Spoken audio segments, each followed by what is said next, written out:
Imagine this. You check your bank account, and bam, there's an extra $2,000 just sitting there. Wow. Yeah. And it's not a one-time thing. It's like every single month, like clockwork, That would be amazing. right? A consistent, boost to your income. So that's the kind of thing that we're going to be looking at in this deep dives today. Okay. Sounds good. It's based on some really interesting research about, how to get money to the people who need it the most. I'm interested. Yeah.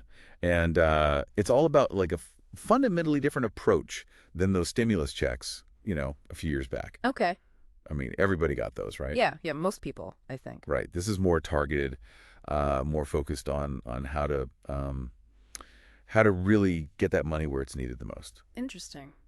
So let's jump into it and kind of see what this could mean for folks, maybe even for you. Yeah. I mean, I think a lot of people listening are probably like, hey, $2,000 a month, sign me up. Right. Exactly. It's definitely attention grabbing, and I think it's for good reason, right? Like things are tough out there for a lot of people financially. Absolutely. So this study really got me thinking, and it kind of makes you look back at those old stimulus checks in a different light. Yeah. Okay. Back in 2020, 2021, it was like a massive amount of money went out the door, right? Right. Like $850 billion. Yeah. It was 85% of the population got a piece of that. Yeah. That's a big deal. It was huge. Hmm. But this study, it really makes you think, like, was that really the most effective way to do it? That's a great question. Like to really boost the economy without causing, other problems. Right. Right. And one of the things that they pointed out was that that all that money going out there might have actually made inflation worse. Uh-huh. Okay. Like they think it might have caused about 3% of the inflation we saw. Really? 3%. Yeah. And I think the big takeaway there, for folks listening, is that sometimes, sometimes when you try to help everyone, you can accidentally cause problems. Makes sense. So this study is saying maybe we should be a little more careful about how we do these kinds of things in the future. And that's where this idea of MPC comes in. Have you ever heard of that? MPC? Not really. Is that like one of those financial acronyms? Yeah, it stands for marginal propensity to consume. Sounds kind of complicated, right? Yeah, a little bit. But it's actually pretty simple. Okay. Basically, it's all about how likely you are to spend an extra dollar, if you get one. Got it.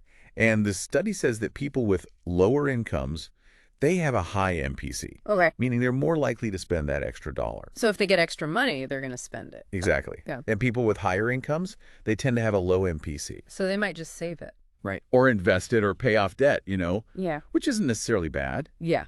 But if you're trying to stimulate the economy, like right now, it doesn't really help. Makes sense. The study actually uses this funny analogy. It's like squirrels saving nuts for the winter. Okay. It's smart for the squirrel, Yeah. but it doesn't really help the forest grow. You know what I mean? Right. Right. I see your point. So that's why this study is saying we should focus on the people with high MPC. The folks who are going to spend the money. Exactly. Okay. So how does that work in practice? So they looked at what would happen if someone got like a $2,000 check every month. Okay. And they found that people with high MPC, they would spend about 80% of that. So like $1,600. Yeah, within the first 10 days. Wow. That's fast. Right. And then the other 20%, about $400, they'd spend that within a month. So pretty much the whole $2,000 is going back into the economy very quickly. Exactly. And that's what economic stimulus is all about, right? Yeah. Yeah, to get people spending money and help businesses grow. Exactly. That money goes to, groceries, rent, transportation, local businesses, all sorts of things. Yeah. It creates demand, which is what, keeps the economy moving. And it's not just that initial $2,000 either, right? It's like those businesses then use that money to pay their employees, and then those employees spend it, and so on. It's a ripple effect. Exactly. Economists call it the multiplier effect. Right. So it's not just about giving people money. Yeah, It's about giving it to the right people in the right way exactly. so that it actually gets spent and helps the economy grow. Okay, so this study is basically saying we should give regular payments to lower income folks. Exactly. And they think it could actually be cheaper in the long run than, those big one-time payments. Interesting. So let's break it down for the folks listening, Sure. Why is this targeted approach better? Well, first of all, it gets the money directly to the people who need it the most. Yeah. the ones who are really feeling the pinch when the economy is struggling. Makes sense. Second, it avoids the problem of, people saving the money or not spending it right away. Because they don't need it as urgently. Right. Okay. Third, it gets that money flowing through the economy quickly because, like we said, those folks are going to spend it. So it's more efficient in terms of stimulus. Exactly. Okay. And finally, it might actually cost less overall to get the same economic boost. That's a big deal. Right. So it's kind of like, a more common sense approach. Right. Yeah, it definitely seems more logical. If you want to stimulate the economy, give the money to the people who are actually going to spend it. Exactly. And I think this really highlights, the difference between a one-time lump sum, like those stimulus checks, Yeah. versus getting a consistent amount every month. It's like a steady stream of support. Right. It creates more stability for people. Yeah. And it also leads to more sustained spending, which helps the economy in the long run. It's more sustainable all around. Right.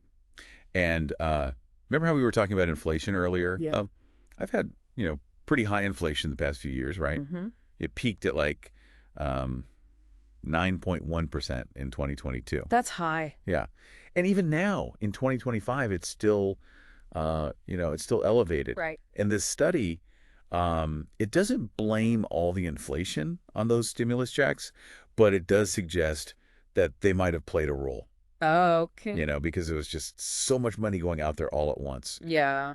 And remember how some people were saying that inflation was just transitory? Yeah, I remember that. Well, this study is kind of saying maybe not so much. Interesting. So what does this all mean for the future? Well, it makes you hope that, policymakers will start thinking about this kind of targeted approach more seriously. Yeah, it seems like a better way to do things. Right. It's more efficient, and it gets the help to the people who need it most. Absolutely. So just to recap, the study is basically saying that giving regular payments to lower income folks could be a better way to boost the economy during tough times. Exactly. And I think it raises some really interesting questions, for all of us to think about. Like what?